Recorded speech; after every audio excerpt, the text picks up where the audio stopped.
So good morning, good afternoon, and good evening to everybody across the globe who's joining us today. So my name's Tim Lehnen. I'm the CTO of the Drupal Association, and I'll be moderating the webinar today. Our topic is Introducing Drupal 9, Everything That Marketers Need to Know. We're joined today by Dries Buytaert, the founder of Drupal, Lynne Capozzi, the CMO of Acquia, and Acquia's marketing leaders, Eric Williamson, Ryan Picchini, and Matt Wetmore.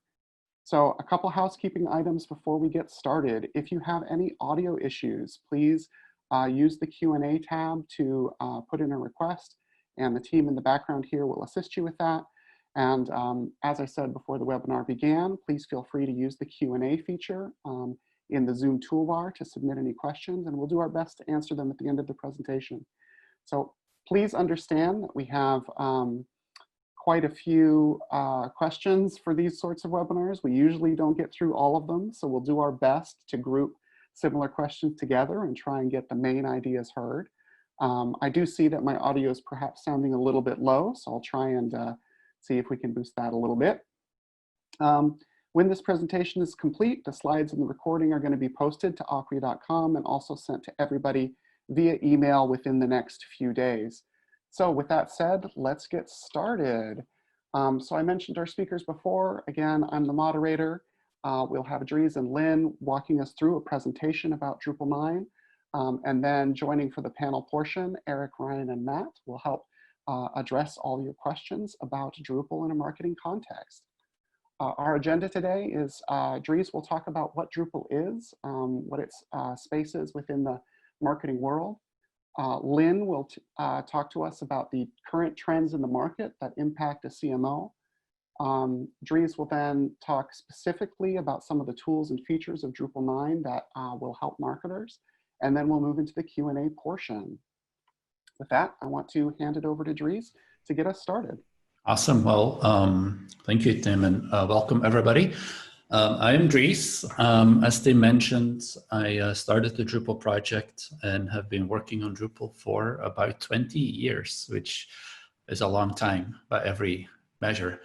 The big news, of course, is that Drupal 9 was recently released just a couple of weeks ago, and it's something that we worked on for 4.5 years, so there's a lot to cover.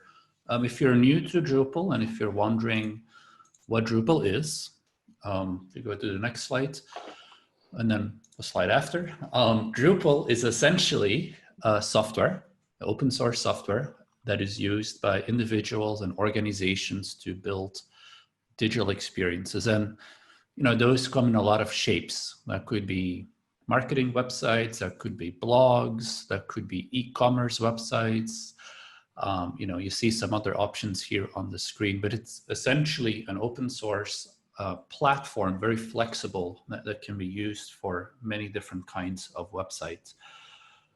As I mentioned, I started the project. I've been working on this for 20 years, and in those 20 years, Drupal has grown to be one of the largest open source projects in the world, and probably the largest enterprise content management system in the world. You can see Drupal is used by like 1 out of 30 websites around the world, and there's a very active community of participants, contributors. Just in the last year, we had over 10,000 people contribute code to Drupal. Obviously, there's many other ways people contribute, like organizing events and writing documentation and providing support. And all of that is done by a very engaged community. Other than Drupal core, which is a base platform, we have a lot of modules or plugins or extensions. And I'll talk a little bit more about that, but you can see we have about 45,000 extensions. I would say 13 years ago, I also started a company. Company is called Acquia. I'm the Chief Technology Officer for Acquia, but the company was born out of Drupal, and our goal and our vision and our mission has been to provide additional technology and services around Drupal to help both IT people, but also marketing people be successful with Drupal. We'll touch upon some of our products later, but company has grown quite a bit. We're around 1,000 employees to give you a sense of the size, and we're a global company with customers all around the world, as well as offices all around the world. We have, I think, 15 or so offices. And we help a lot of larger customers, and we have customers in every industry. You can see some of them on the screen, goes from media to higher education, to government, to technology companies. So yeah, really cover the whole spectrum. Everyone that needs a website or a digital experience and that's doing something ambitious should take a look at Drupal and Acquia. Awesome. With that, we will ask Lynne to step forward and talk a little bit about some of the trends currently impacting a CMO in 2020. Thanks, Tim. Welcome, everyone. So I did want to talk a little bit about kind of what trends are happening right now that are impacting myself and other CMOs, because I think actually Drupal 9 is a really nice fit for some of the challenges that we have going on right now. So, if I was to try to sum it up in one word about what's going on right now, I'd say it's probably the word is more.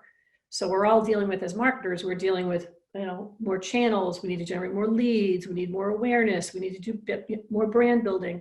So all of that together, I think, is more. But we don't have as more time and resource. So I've been turning lately. Actually, McKinsey has done a great job during this pandemic of having a lot of great study information. And so one of the things that they discovered was that 70% of execs told them that they're more likely to accelerate the pace of the digital transformation right now. So what they used to have in their 1 to 3 year plan, they're moving up to doing their plan for this year even. So in terms of the next word to think about, instead of just more, it's speed and digital transformation, because it's definitely happening quickly. McKinsey also, by the way, has a really nice study.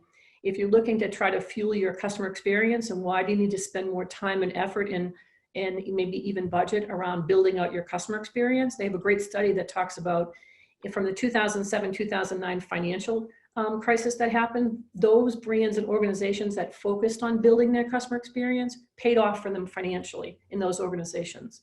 So we know, for instance, that now is the right time for all of us to be focused on building a better customer experience.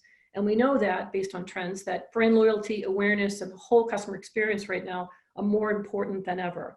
And consumers are telling us that, and customers are telling us that, if you invest in the customer experience, and if you're able to provide the great content, and you'd be able to personalize and engage with those customers, that it really will pay off, and consumers are willing to share their information if they're seeing some value that's coming from it. So the words now are all around speed and availability, right? So speed and availability of content, this is a whole new norm. Everyone is content binging. The traffic for our site has gone up over 20% since mid-March timeframe. Everyone is content binging, not just Netflix, but everyone's looking at content, everyone's researching small pieces of content, larger pieces of content, ebooks, for instance. And so video, now is the time where people are really looking for content, and you need to make sure that we're providing a way to have that content available. And the content needs to be accessible on all channels. So, what used to be a new channel being introduced took a year or so, now it's like within a couple of months. And so being able to provide content and the right content and making it accessible on all the different channels for your customers and prospects is super important. And that's something actually that Drupal 9 is very good at, which we'll talk about a little bit more. On the next slide. So what else is important to CMOs? What are the trends? Scale and governance to accommodate growth. I just said myself even that our site traffic has been huge. So as with all this content binging, you need to find ways to be able to scale your site and governance. I care about governance because for me, it's all about what does it mean for the brand so that I don't have digital sprawl happening all over the place. And so to make sure that your site is able to scale and have governance and enterprise security and support all around it. So it's super important. And I think it's something that all CMOs are looking to accomplish. All right, so how does Drupal 9 help marketers? Let's talk about a couple of different ways.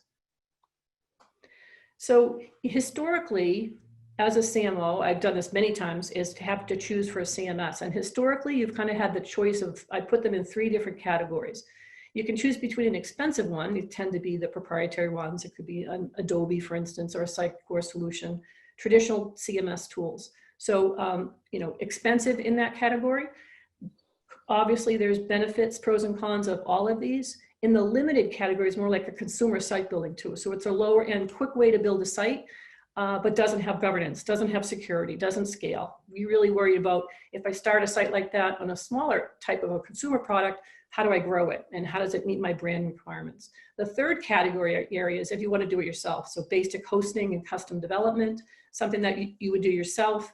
So, you know, there's drawbacks of each of these, right? In the expensive or pink circle, if you will, traditional CMS tools, you know, the drawbacks are ease of use, because typically they're hard to use, time to market, being able to do it quickly, and tend to be expensive.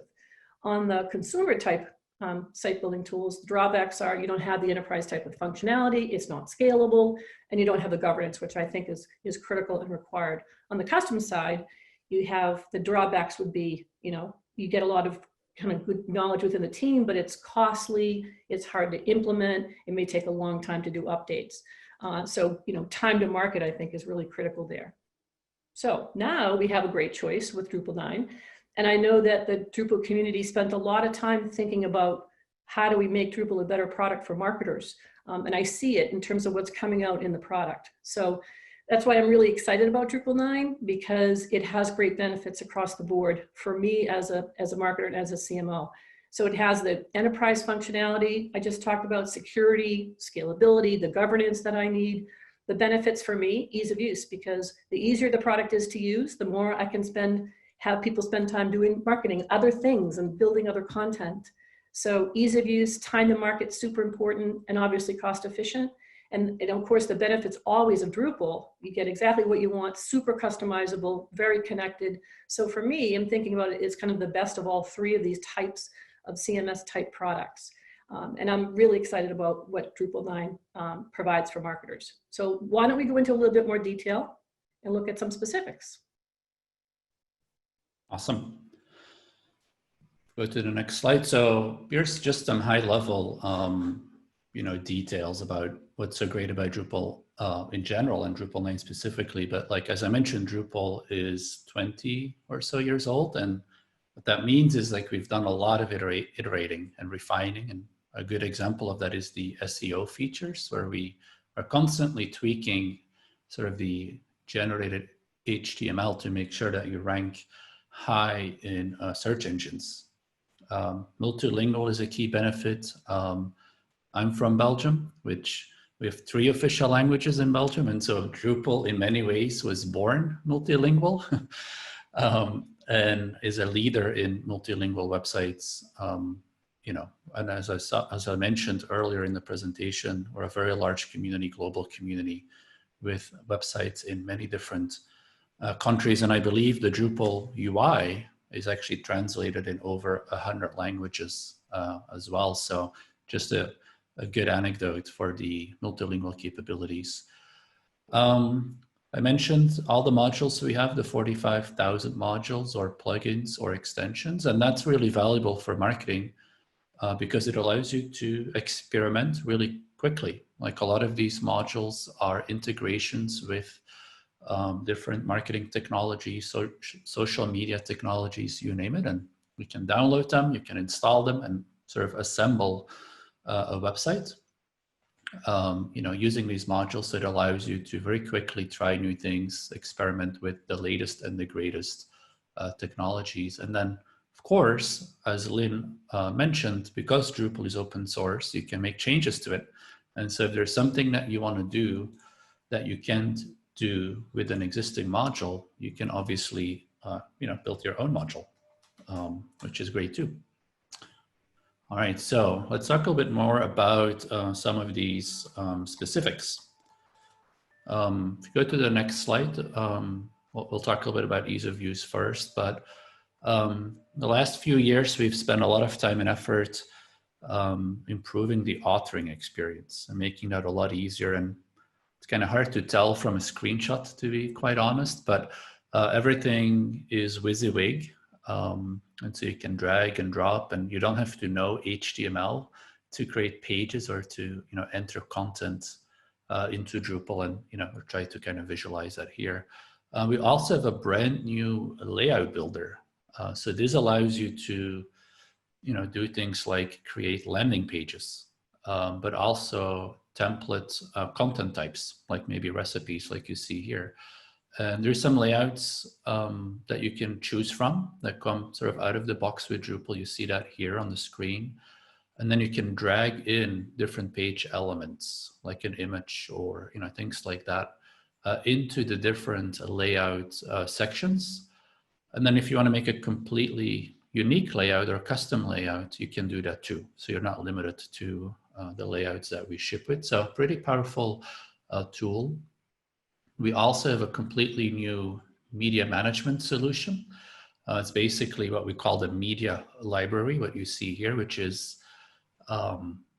literally a library of all your assets, images, videos, all are sort of combined in one repository, and then you can use and reuse them across multiple posts. So like an image of a pie, if you have multiple articles about pies, you can use the same image very easily across all of the different articles, as an example. So it's pretty powerful. It's very easy. Also, drag and drop, you just upload images into Drupal and you can start using them.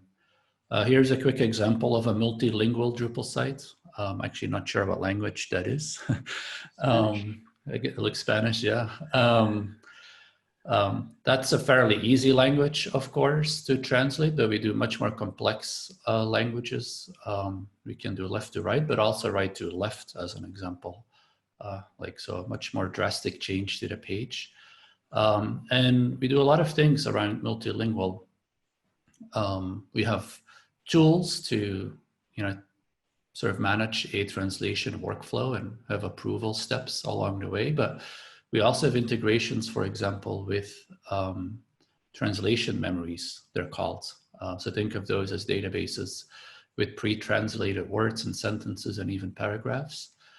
And it allows you to really quickly translate a website to multiple languages. So if you're a marketer and you want to market into multiple languages, there's some things that Drupal does that allow you to, speed up that process. And then, Acquia also has a product called Cohesion. It's basically an extension of Drupal, and it kind of supercharges, if you will, some of Drupal's low-code, no-code site building and design tools. So it allows you to design a page or design page components that are reusable and to lay them out on a page. And so you can see here an example of that where we, very quickly adjust some page elements, like changing the size of some text and changing the color of some text. And, here we just saw switching to a different font. And so all of that can be done from a UI. So you don't need a developer to help you. So yeah, it's pretty powerful. If you want to try it out, it comes with all Acquia Cloud subscriptions. So if you're a customer, you should ask or talk to your salesperson about how to get your hands on, sorry, I'm getting a call here, get your hands on Cohesion. All right. Next is flexibility. So let's talk a little bit about flexibility in Drupal. So, obviously, if you think about where the world is going, I would say that it's no longer enough for an organization to just have a website. There's an explosion of different channels, and you see some of the channels here, like chats or mobile applications and voice assistants, kiosks. There's many others, to be quite honest. And what's important is that you deliver sort of an experience to your customer that embraces all of these different channels. And something that Drupal does really well. So out of the box, Drupal 9 ships with a variety of different web services. I won't, make it too technical, but JSON API, REST APIs, and then we also have things like GraphQL that allows you to front-end Drupal with different technologies. Like, for example, JavaScript frameworks, mobile application development tools and the likes. And so today, quite a few of our customers and Drupal users in general, use Drupal to power those kinds of experiences. Like you see on the screen on the left, you see digital kiosks in New York, in the subway stations in New York. Drupal is actually, pushing information to, TVs, if you will, in the stations that will tell people when the next train is coming. So it's a pretty cool application where they have some, sensors on the trains, and then they communicate with Drupal, and Drupal translates that into, the next train is in 2 minutes kind of stuff, and then pushes it out to the right TV in the right station. The second screenshot real quick is, I believe this is Princess Cruises, which is basically a cruise line. And you have these little terminals in your cabins and around the ship where you can have personalized, messages like happy anniversary. You can have that message in your cabin. And from there, you can also order food and all that kind of stuff, also powered by Drupal. And then on the right, you actually see a screenshot of a Tesla. And so I don't know if you know, but Tesla powers part of its, some of the Tesla apps are actually Drupal powered in the car. So that's pretty cool. And so long story short, Drupal is great for building websites, but a lot of the innovation that we've done, a lot of that innovation is part of Drupal 9, really sets us up well for the future, future of many channels and multiple devices, and building great digital experiences. Couple of other quick things. Workspaces is new feature in Drupal 9. Basically allows you to create multiple versions of your websites and have them sort of in preview mode. And then sort of like with one click of the button, you can publish one version of your site to production. So if you go back for 1 second, sorry, Tim. Like you can, for example, create two versions, like the Saints win the Super Bowl or the Colts, and you can build it all out ahead of time, not just the content, but also the images and even menu items. Like you can make entire sections of your site if you wanted to. And then when you're ready to publish one or the other, you just hit publish and there you go. That's actually tied with some advancements in our workflow capability in Drupal. So in Drupal, you can basically say, all right, this new piece of content, like I'm able to create it as a draft, but then somebody else needs to review it. Maybe somebody else needs to add the images. And so you can create these workflows or pipelines with approval steps and maybe even legal sign-off, depending on your use case. And you can build, sort of arbitrary workflows that are tailored to your needs and your organization. It's pretty cool. Or you can keep it really simple too. Just hit publish, no workflows. So whatever you want, Drupal will support it. So mentioned already, but Drupal 9 is here today. And it's actually very easy to migrate from Drupal 8. We spend a lot of time and effort making sure that the upgrade path was very easy. Previously, upgrade paths have been hard, admittedly. So from 7 to 8, it was hard, but from 8 to 9 will be very easy. And it's easy because we really reimagined how we develop Drupal, how we maintain backwards compatibility, and how we do release management. So a pretty dramatic shift. And so what that means is if you are still on 7, as an example, you have one hard upgrade ahead of you. But then, from 9 to 10, from 10 to 11, all of these should be very easy upgrades. For example, I already upgraded my own site. It's an easy site, simple site, but it literally took me, 10 or 15 minutes to upgrade my site from 8 to 9. And I know from talking to other people that it was very easy for them as well.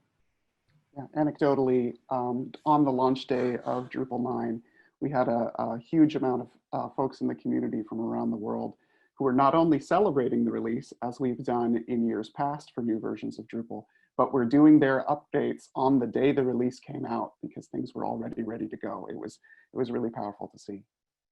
Thank you, Dries. So with that, we're going to move into the Q&A portion of this conversation. So I'm going to stop sharing slides so you can see the faces of our panelists. Again, we've collected questions from the Q&A feature of Zoom. If you haven't had a chance, it's that button in the Zoom toolbar. We also had a lot of questions collected during the registration process. So we will likely not be able to answer all of them, but we'll do our best to hit the highlights and combine similar questions and try and get you the answers that you need. All right, so with that, let's dive in here. And you know, our first question, which came in prior to the webinar beginning, was really, I think this is probably for you, Dries, and Lynne, maybe you can speak to this as well. How do you predict organizations will use Drupal 9, or perhaps more specifically, how might that change compared to how they've used a previous CMS or earlier versions of Drupal? Yeah, well, so the two big things for me, and I've kind of talked about them already, is I think one, Drupal 9 is a lot easier to use than Drupal 8, especially for less technical people. And so I do expect more marketers to use Drupal 9, which I'm excited about. It's been a real focus for us, and I hope that plays out.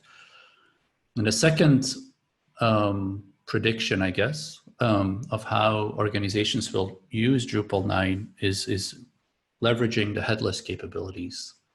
I definitely see more and more organizations adding additional channels. You know, I think a lot of companies, as I mentioned, they realize that just having a website, you know, it's not bad, but it's often not enough. It's not enough to win with the best experience. And so adding a chatbot or adding a voice assistant as, you know, as optional channels for users, customers to use is pretty interesting. And yeah, as mentioned, Drupal is really good at that. It allows content to be reused and across these channels. And I expect more organizations to start taking advantage of that. Awesome. Lynne, do you have any thoughts to add? Well, I think Dries said it well. I think the other thing that we're going to see is, you know, we're really be able to see marketers really build up their content, and so have much more content than ever before. And it's going to be easier access to content, creating content, less developer need. So I think it's going to be great in terms of speed and velocity for the marketers across the board. Awesome. That's an idea I want to come back to because we have a few questions about it. But before we go there, Eric, can you speak as someone who works with kind of the overall website content strategy for a variety of sites about how Drupal 9 will impact that strategy and that strategy for other organizations? Sure. Yeah, I mean, I think, you know, I think the biggest thing from a marketer standpoint and the marketing department, if I think about the editorial team that rolls up underneath me, the ease of use is probably one of the biggest new features. You know, having worked with multiple CMSs in my career, I do think that this is a huge step forward in terms of enabling marketers and your content team, as Lynne was talking about earlier. I also think when we're talking about a digital experience, it's no longer, while your website may be the biggest you know, asset in your ecosystem. I think Dries had a slide earlier that was showing that it's basically an expectation from a customer experience standpoint that this is on your device. This is something you see in the subway or on your cruise. So the headless piece of this and the ability to unlock that content beyond your site and reuse it in so many multiple places, I think that has a huge impact on your content strategy. If you think about that content as more than just your site and unlocking it beyond that site. So to your content strategy question, I think the headless piece is probably the biggest impact. Awesome. And actually, as a related question to that, Ryan, I'm going to skip ahead to you. There's a question here about how a CMS like Drupal fits into the MarTech stack as a whole, and the other tools that marketers out there might be used to as part of their toolkit in a modern digital marketing world. So could you talk about how that evolves in the context of Drupal 9? Yeah, so I think obviously the first place digital content was deployed was on the web channel, but any good digital experience is going to combine content and data. So those two foundational parts of a digital experience continue to evolve. I think that both Dries and Eric and Lynne have kind of highlighted the desire to have content across specific channels. I think the other part is, especially in the new environment, that content is going to be the foundation of the whole buyer's journey, because more and more organizations are saying, yes, we need to give customers the option to do the full evaluation, comparison, purchase, and service online.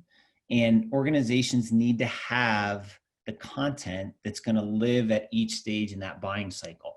So with that, the CMS is going to become more and more valuable, but it's going to need to connect to other parts of the ecosystem. It's going to need to connect to Commerce Engine. It's going to need to connect to CRM systems. It's going to need to connect to chatbots, which are going to play a role post a customer being acquired. So I think it becomes more and more critical as content gets deployed on multiple channels and is going to be deployed across each phase in the buyer's journey. And so I think it has a really unique place in the future of what digital experiences are going to look like. Just to piggyback on that really quickly from a marketer's perspective, the other piece of this, when you're talking about your marketing stack, all of us have 5, 6, 10 different things already in your marketing stack, and they have different contract times. So the ability for Drupal to integrate in with the vast majority of those already is a huge plus, I think, from a Drupal standpoint versus other maybe proprietary CMSs. So that's just it's everybody's digital experience solution. The stack that you choose is a little bit unique to you. So I think that's a huge plus for Drupal, in my opinion. Yeah, and Tim, I might add one more thing there, if that's okay. Sure, yeah. Which is this idea that most marketers kind of have understood for a long time, and I think IT leaders are, they recognize the value of it as well more and more today, which is the ability to pivot. And that means not just ability to pivot to new channels like we've talked about, but to ability to pivot to new systems that might be better suited for their needs. So maybe they need a different type of CRM. Maybe they need a new web analytics platform that has additional capabilities. And the connectivity of Drupal 9 to all those different systems, like Eric said, and having that ability to pivot is one of the things that we hear over and over again with 8 and even more so with 9 that's critical, is that connectivity to whatever is next within the MarTech stack. That's actually a great transition to the next question we have here. And so this returns to this concept of ease of use. So you've all been talking about how the increased ease of use of Drupal 9 is a critical component, and that ability to be agile and flexible and pivot quickly, but also the importance about integrating with all sorts of stacks and being able to publish to all sorts of channels. So that's going to involve some form of a partnership between the marketers and the IT teams within these organizations. So let's start with Lynne, and then maybe Matt can chime in as well.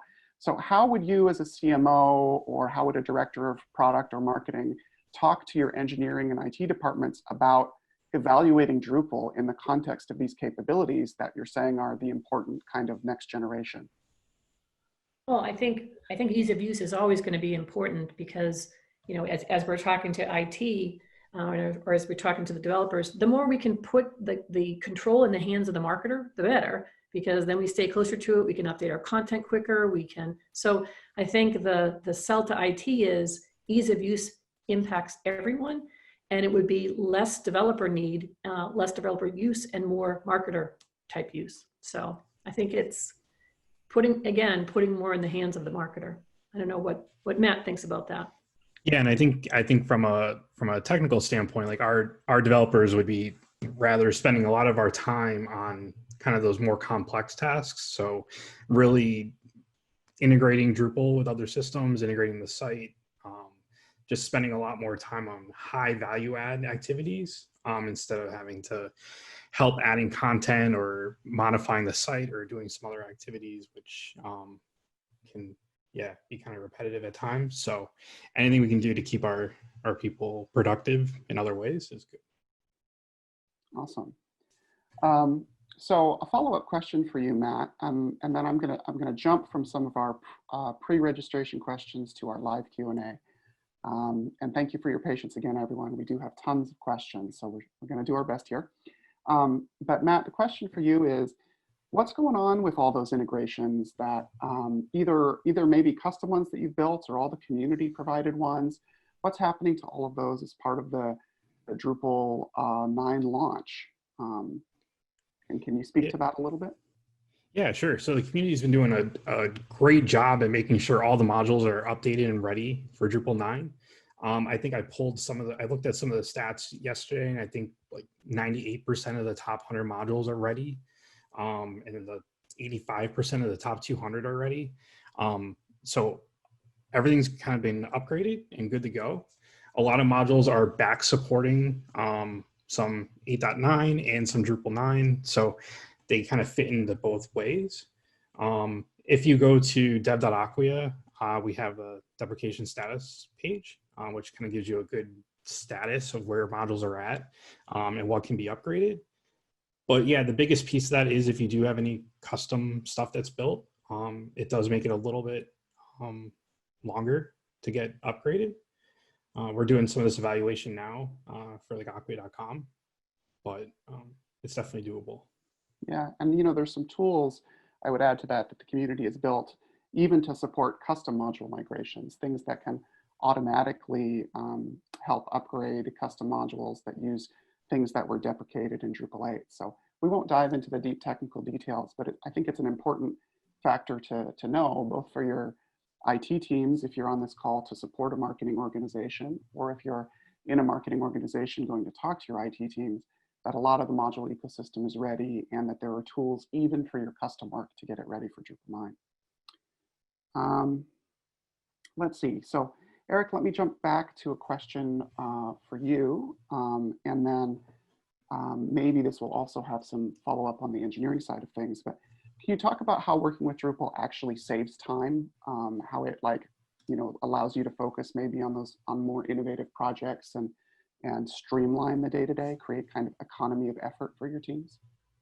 Sure. Yeah, I mean, I think, it's become a bit of a theme of this, but especially with Drupal 9 and Layout Builder and a lot of the things that make it so much easier and give power back to the teams. So just organizationally, if I think about our marketing department, we have an editorial team, we've got a demand gen team. You're able to distribute a lot of these tasks that normally you would have had to centralize all through the web ops team, which is usually a small but very strong team. But if you have to bottleneck everything through one team, you clearly cannot move that fast as a marketing organization. So just the ability for us to be able to distribute those tasks out across almost the whole marketing department appropriately, that speeds up just the ability for us to get new content out to market, to get new webinars into our quarterly schedule, etc. So just the ease of use alone is huge for us. And could you maybe speak, is there a customer example that kind of tells that story? We think, and anybody else on the call, please jump in. I know that, in the past, one of the good examples, this is more of a personalization example, but it also shows the ease of use. Wendy's, and if you're familiar with anything about fast casual as far as food, they usually have a quarterly schedule in terms of their promotion schedule. It used to take them something along the lines of 60 to 70 days to do any major updates to their homepage, to change out the new quarterly promotion. When they switched to using Drupal, and this was also with Lyft, but switched to using Drupal, they were able to bring that down to 8 days, which is a huge, for a company as big as Wendy's, is a huge, obviously cost saving, time saving for them. Awesome. So in our live Q&A, we have a lot of questions that have to do with sort of specific features, Dries, that you spoke to in your conversation about the ease of use features in Drupal 9 and some of the new features that came together. So I'd like to try and hit a couple of these together. So first of all, let's talk about the media library a little bit. There's a few questions here. This question from Danielle asks, does the media library itself provide functionality around restricting uploads and where? Does it provide structure or organization tools? I suppose, could you speak to whether it is integrated with Drupal's permissioning system and these kinds of management tools? Yeah. The answer to the question is yes.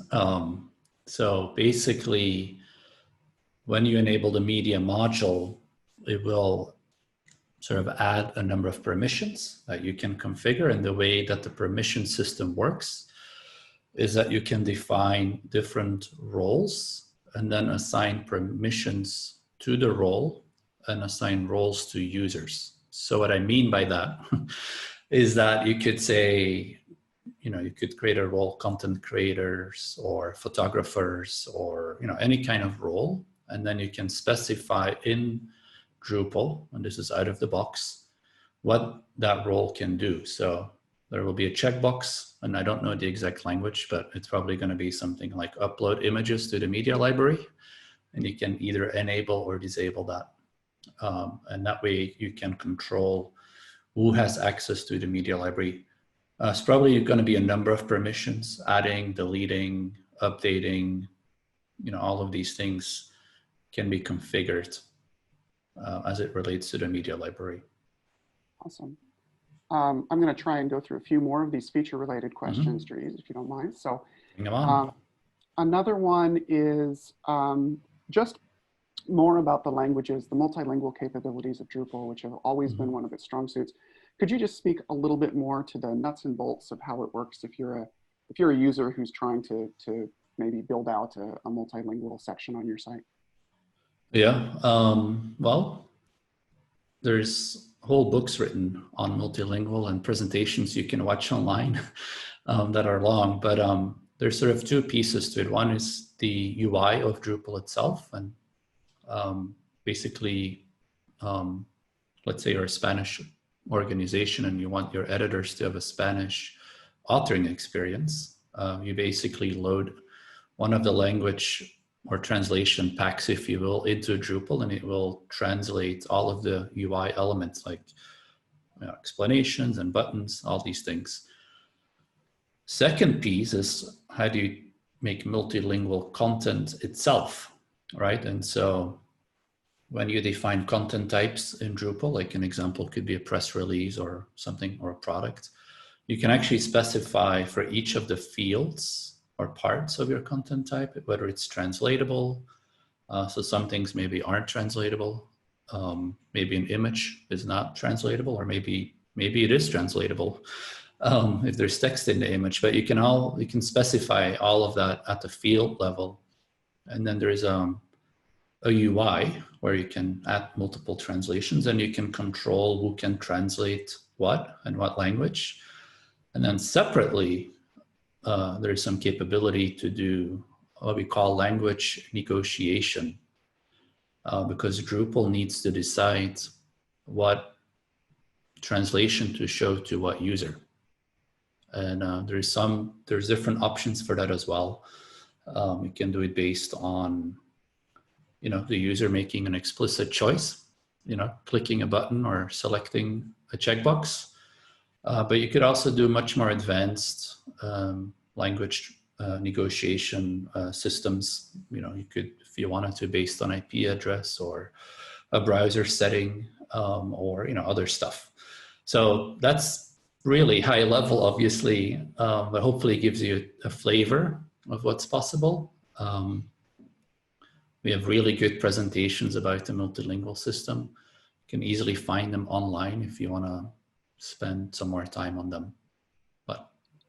Okay, one more question for you, Dries, and I want to switch to some of our other panelists again. But just quickly to clarify, Dave asks, are those publishing workflows that you described in the slides part of out-of-the-box Drupal, or were those extra integrations, and are they available in 8?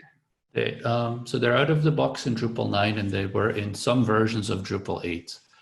So in later versions of Drupal 8, forgot the exact version, but I think they became available, I think in 8.4 or 8.5 or something. I could be wrong on that, but It's a module. I don't believe it's enabled by default. So what that means is it ships with Drupal. You don't have to install it, download anything extra, but you may have to enable and configure it after you have upgraded to Drupal 9 or are on a recent version of Drupal 8. Okay, great. So I want to address a question that's come up in a few different forms, both in the pre-webinar questions and in our live webinar. And that's the question of the upgrade from 7 to 9 and the process of getting from that site. So, so let me ask Matt maybe to speak to this a little bit. And this question's been asked in a few different ways. So one, it's hard. How hard is it really? Do you go straight from 7 to 9 without going through 8 at this point? How do you approach changing tools? Like if you were switching from one e-commerce suite that was popular in 7 to Drupal Commerce in 9? And are there any tools that help make this process easier? Yeah, so planning to migrate is pretty much if you're going from 7 to 9. So the migration effort's pretty much the same as if you were to go from 7 to 8, because underlying technologies and concepts between 8 and 9 are pretty much the same. So, and then for tools, we have Acquia is producing the Acquia Migrate Accelerator, which will help go from 7 to 9. That's coming hopefully in the fall, I believe. So, yeah, but I think overall, like you can just go from 7 to 9. It shouldn't be too bad. But if you're going from 8 to 9, that's even easier. I know we've been testing that out ourselves, and it's been going pretty smoothly. Again, it all depends on what modules you have. As Dries said, his went pretty quick, but some go a little bit longer. So you'll have to see what's available when you do your own audit. Right. So it'll depend a lot on the specific ecosystem and modules that a site uses, Yeah. but in general, it should be relatively easy.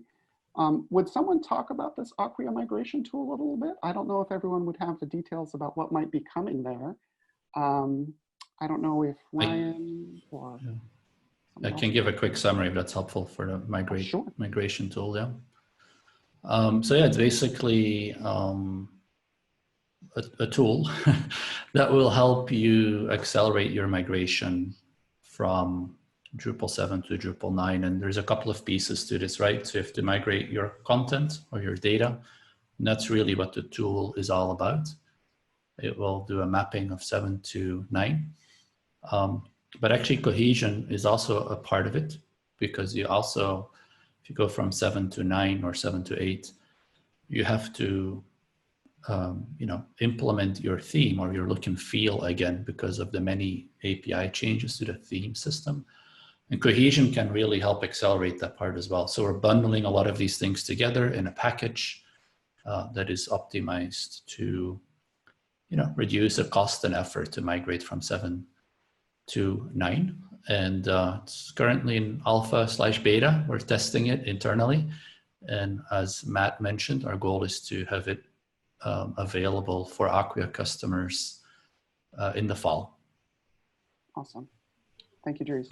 Tim, do you mind if I add one thing there? Sure. So the other, obviously, we've kind of covered folks who are on Drupal. Acquia also does have a solution and there's things that are in the community for folks who are on alternative platforms. If they're on a WordPress or Adobe or whatever else they may be on, there is a set of technologies that will make that transition easy as well. So, I don't know the exact number, but at least in the enterprise space, the vast majority of our customers are transitioning, from another platform. Obviously, there are a lot of customers who are coming from Drupal as well, but there is purpose-built technology if you're on another platform to transition to Drupal 9 really effectively. And some of the things that Dries mentioned will go into that different technology bucket that we offer, like cohesion, but it will be a slightly different offering given that you're not on Drupal today. Right, that's a really good point. And speaking as someone who's in the kind of community space, I do want to echo that. There are tools. There's a core migration module basically that helps build a custom migration that associates your content of this type with from some old system with the new type in Drupal 9 and a variety of contributed tools. And that's a really good thing to keep in mind.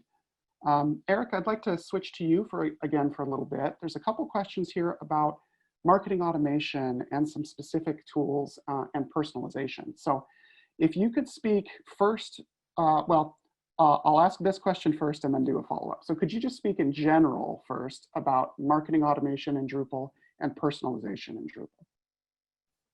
Sure.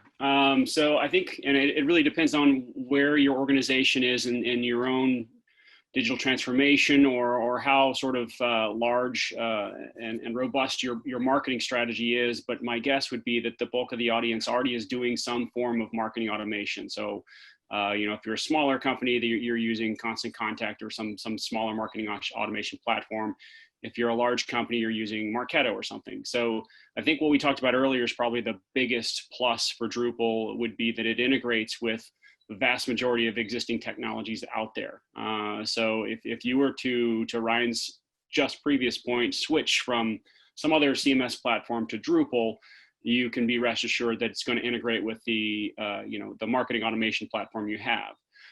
So that's a good part. If you think about, we use our own tool, so Mautic, which would be something that is, built specifically for Drupal in this particular case, or to integrate with it. Same thing for Lift in terms of our personalization tool. So I think the flexibility there is a value to any organization, whether you're, small, medium, or large. How you think about that actually loops back to a little bit of your question previously about content strategy. So I think when you're thinking about marketing automation, the ability to unlock the content, from just your site and be able to use that in your marketing automation and as part of your content strategy for that touch is probably the second biggest benefit that I would mention in terms of Drupal and marketing automation.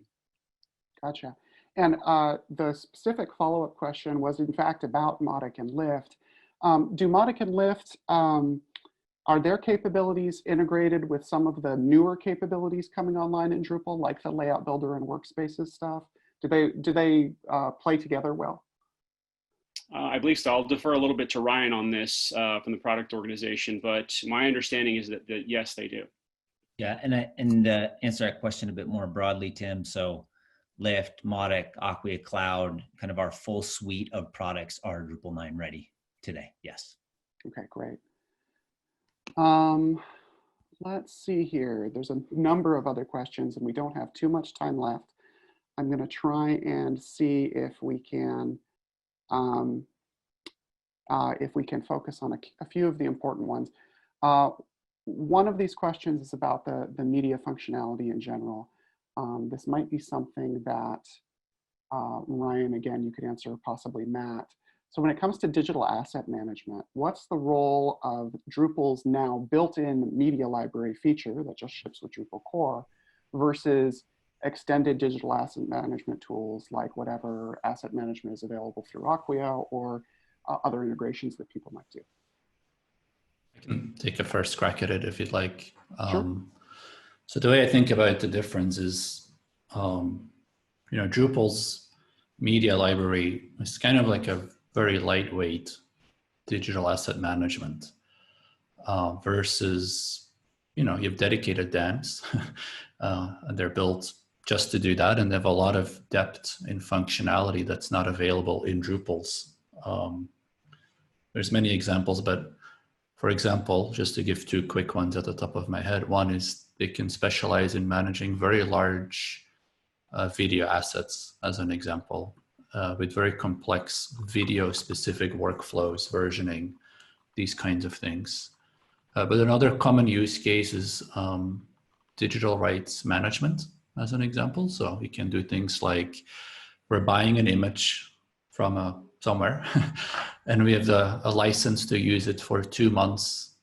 And Drupal doesn't really do any of that, to be honest. And so what a DAM can do is it will track where the image is used, and then after 2 months it can help you expire the image so it's no longer used in your organization. And then I would say maybe a third example is the integration with other tools. Like a lot of DAMs have deep integration with Adobe's Creative Studio, and they tap into all sorts of design workflows. So these are just some examples. So if you want to be more serious about digital asset management and integrating with other workflows, or managing large amounts of data, or having sophisticated license policies around some of your content, I would look at integrating.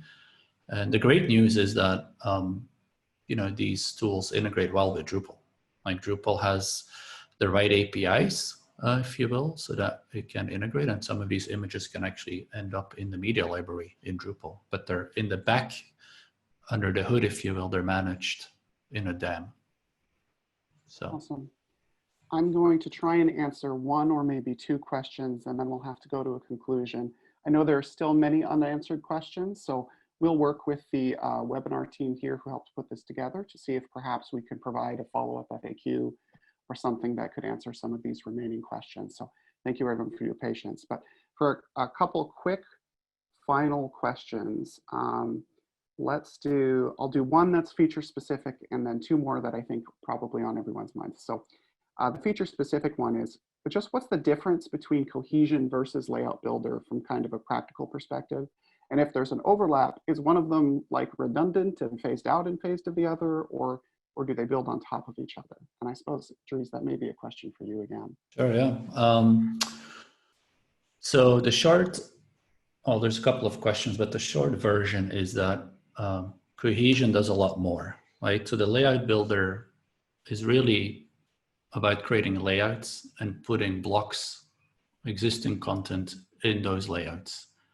But Cohesion also does things like, more design elements, like, and as you saw it in the screenshot, right? Like you could change colors and fonts and sizes. And so these are capabilities not available in the Layout Builder. And then Cohesion does some advanced things, like you can create components and then reuse those components across websites and stuff like that. So there's a long list, too many things actually to mention on this call of things that Cohesion does that are not part of the Layout Builder. There is some overlap, which is creating the layouts. That is definitely overlapping functionality. And so it's something that we were thinking about. So what do we do about it? And it would make a lot of sense to bring these two together. And specifically, I would say it probably makes the most sense for Cohesion to integrate with Drupal's Layout Builder. It's actually not something we're currently working on, in full transparency. Like, since we launched Cohesion, it's actually been overwhelmingly successful.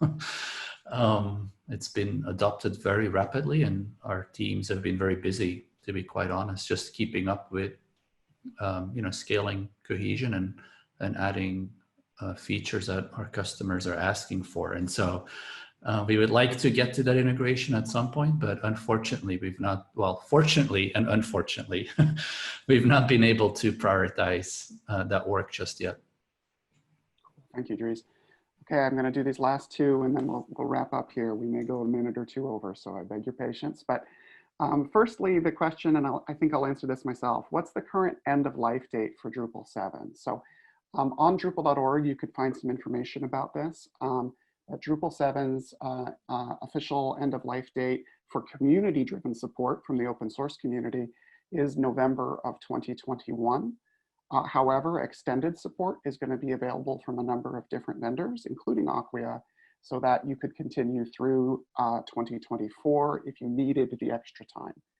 So there is extended support available for Drupal 7, although we certainly encourage you to use any of that extra time to make that transition happen. Now is really the time to be thinking about the upgrade. And then the last question is, how do you define easy upgrade? What does that actually mean when we said 8 to 9 is an easy upgrade? Let's see, Dries, do you want to start? Yeah, I mean, easy means, less than an hour in my mind. I would measure success based on time. And so the thing about Drupal 9 is that it's actually almost identical to Drupal 8.9, I think it is, right? The latest version. The only thing we've done is we dropped some APIs that are deprecated, is what we call it. And so what you have to do is you need to make sure that your custom code or code in other modules no longer use deprecated APIs. And we actually, for some of these APIs, we've given, we've declared them deprecated for like 3 years. And so that means that people had 3 years to update their modules, and a lot of people have. So the result is that a lot of modules are ready for Drupal 9. And then as Tim mentioned earlier, there is some automation that we have to automatically upgrade a lot of modules. So yeah, I mean, I'm kind of rambling, I guess, but it's not completely automatic in that you do have to check for deprecated code usage, but other than that, it's a lot easier.